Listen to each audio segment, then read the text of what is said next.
Inilah awal dari sebuah berita besar di akhir zaman. Inilah awal bagi sebuah penaklukan besar di akhir zaman, bahwa Palestina dijajah. Ini kita sudah sama-sama tahu. Hitungannya pun sudah hitungan sekian puluh tahun. Akan tetapi kaum muslimin, bahwa Masjidil Aqsa dirampas dengan terang-terangan, ini jawaban hadis Nabi dari Muadz bin Jabal radhiyallahu anhu. Rasulullah memulai pernyataannya bahwa Masjidil Aqsa akan dibebaskan nanti di akhir zaman. Tanah suci di Masjidil Aqsa bukan milik satu kelompok, akan tetapi dia adalah milik umat Islam seluruh dunia. Ini adalah tanah wakaf milik umat Islam seluruh dunia. Satu jengkal saja tanah umat Islam ini dijajah. Satu jengkal saja tanah umat Islam ini dirampok, dirampas. Wajib hukumnya bagi umat Islam tempatan membebaskan tanah itu. Jika tidak dilakukan, dia berdosa. Apabila penduduk tempatan tidak mampu melakukannya, maka kewajiban melebar dan meluas. Wajib hukumnya bagi umat Islam di Indonesia dan di seluruh dunia memerdekakan Masjidil Aqsa dan tanah Islam yang terjajah di Palestina. Kewajiban ini melebar dan terus melebar, tidak berhenti sampai Masjidil Aqsa dibebaskan. Kata Rasulullah SAW, kalian nanti akan menyaksikan pembebasan Masjidil Aqsa. Yang pertama di tangan Umar bin Khattab, yang kedua di tangan Salahuddin Al-Ayyubi, dan yang ketiga insyaallah soon, very very soon. Sangat dekat sekali.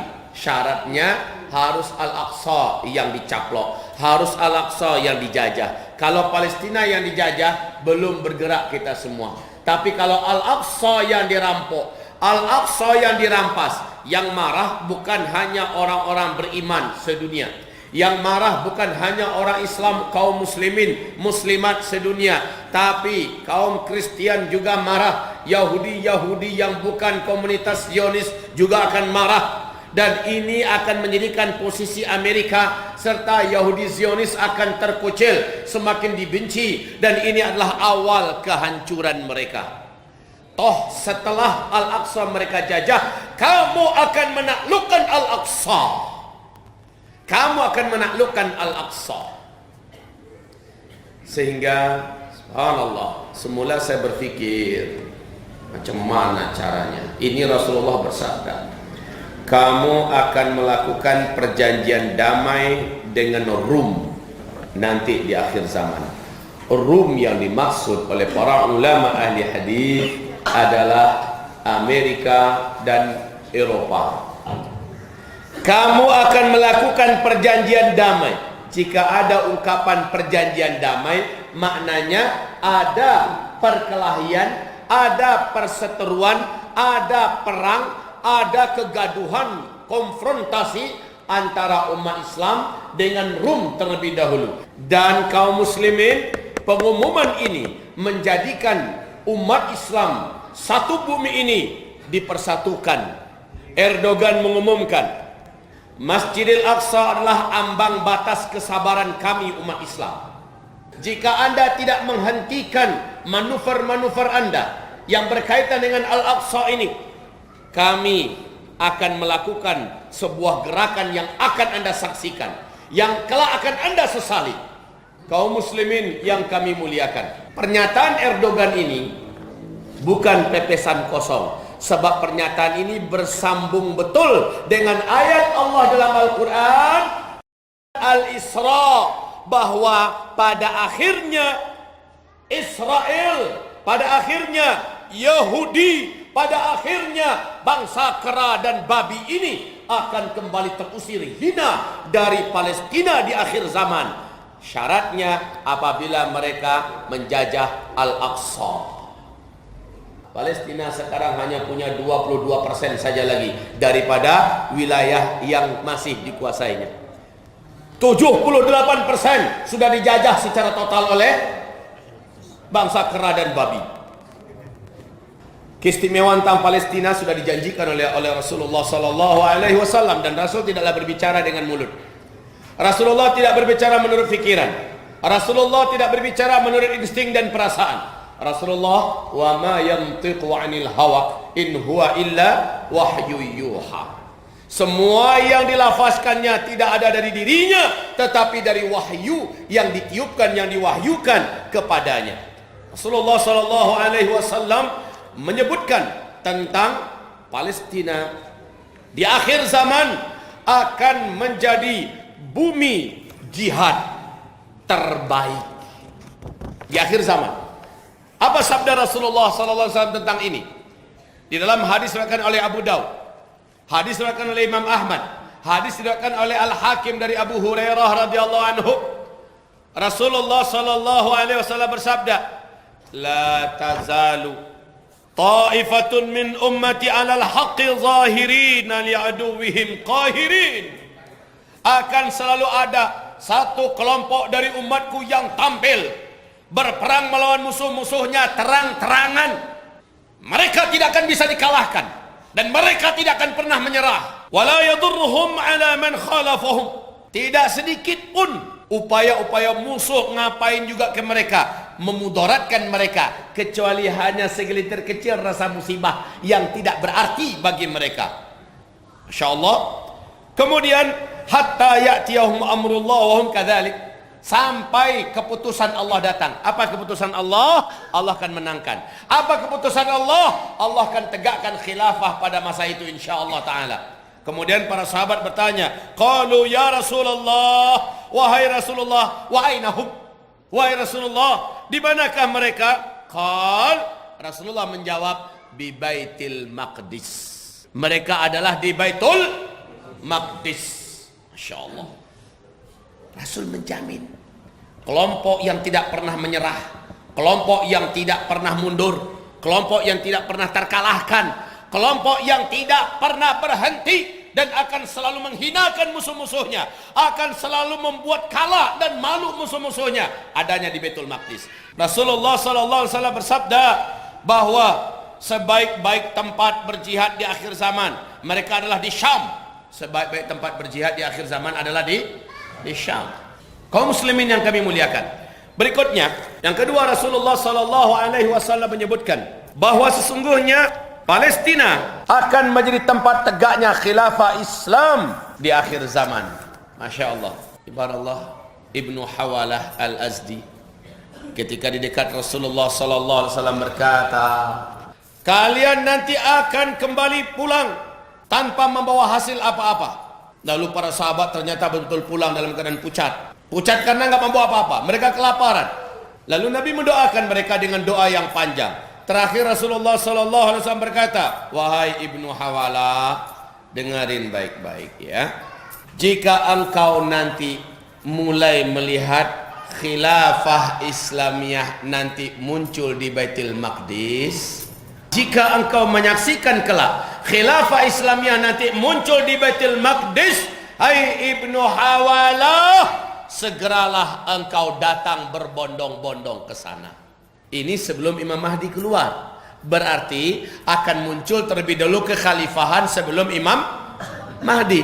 Hanya saja kekhalifahan itu belum lagi kekhalifahan yang ala minhajin nubuwah. Karena kekhalifahan ala minhajin nubuwah di masa Imam Mahdi. Sekarang coba lihat Suriah, pejuang-pejuang yang ada di negeri Syam, semuanya meneriakkan menuju hayya 'alal khilafah, hayya 'alal khilafah, hayya 'alal khilafah. Kalimat ini sangat alergi sekarang ini. Orang-orang kafir satu bumi mendengarnya. Bahkan orang-orang munafik pun sudah ikut-ikutan alergi mendengarnya.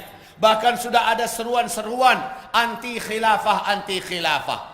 Kaum muslimin, Bapak Ibu, masalah khilafah Islamiyah yang akan dijanjikan pasti muncul dalam surat An-Nur ayat 55, dan kita dalam hadis Imam Ahmad, hadisnya sahih menurut Syekh Ahmad Syakir, kita ada di fase keempat. Fase keempat ini pun akan berakhir. Kita akan menuju ke fase penutup. Fase khilafah alamin nubuwah. Ketahuilah, dekat sekali waktunya.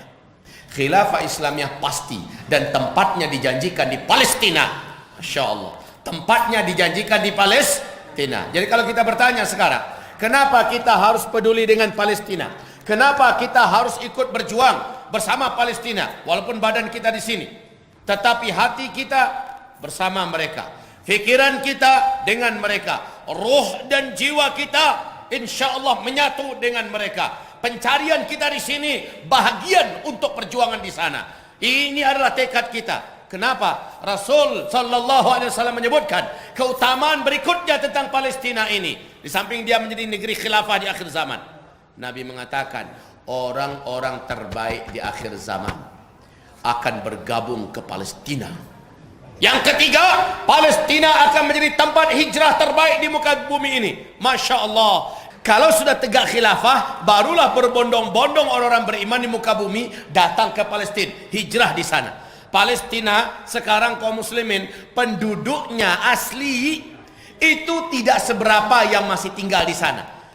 78% tanah Palestina sudah dicaplok dan dijajah oleh Israel. Israel sekarang ini orang-orang Yahudi yang nggak punya tempat di mana-mana, berduyun-duyun sekarang datang ke Palestina. Sementara orang Palestina meninggalkan negeri-negeri mereka, belasan juta jumlahnya. Yang tersisa hanya 6 juta kurang, 6 juta setengah kurang. Sementara orang Yahudi sudah di atas itu.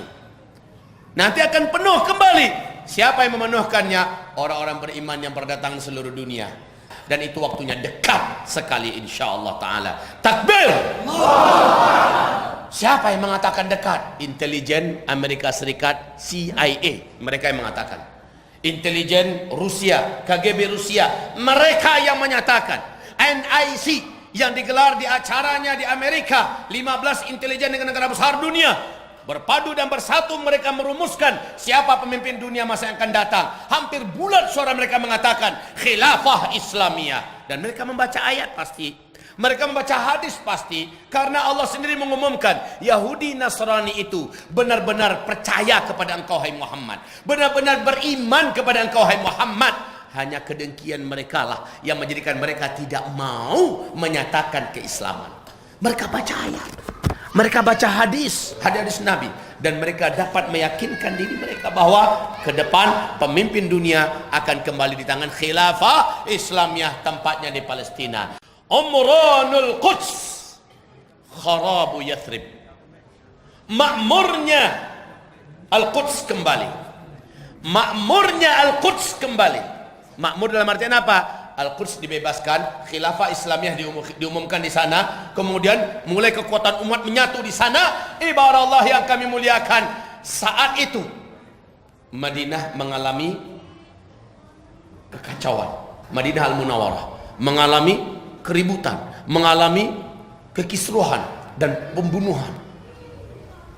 Dan Rasulullah berkata selanjutnya, kemudian kamu akan melaksanakan perang besar yang disebut dengan Malhamah Al-Kubra. Malhamah Al-Kubra itu letaknya di Syria, tepatnya di Damaskus.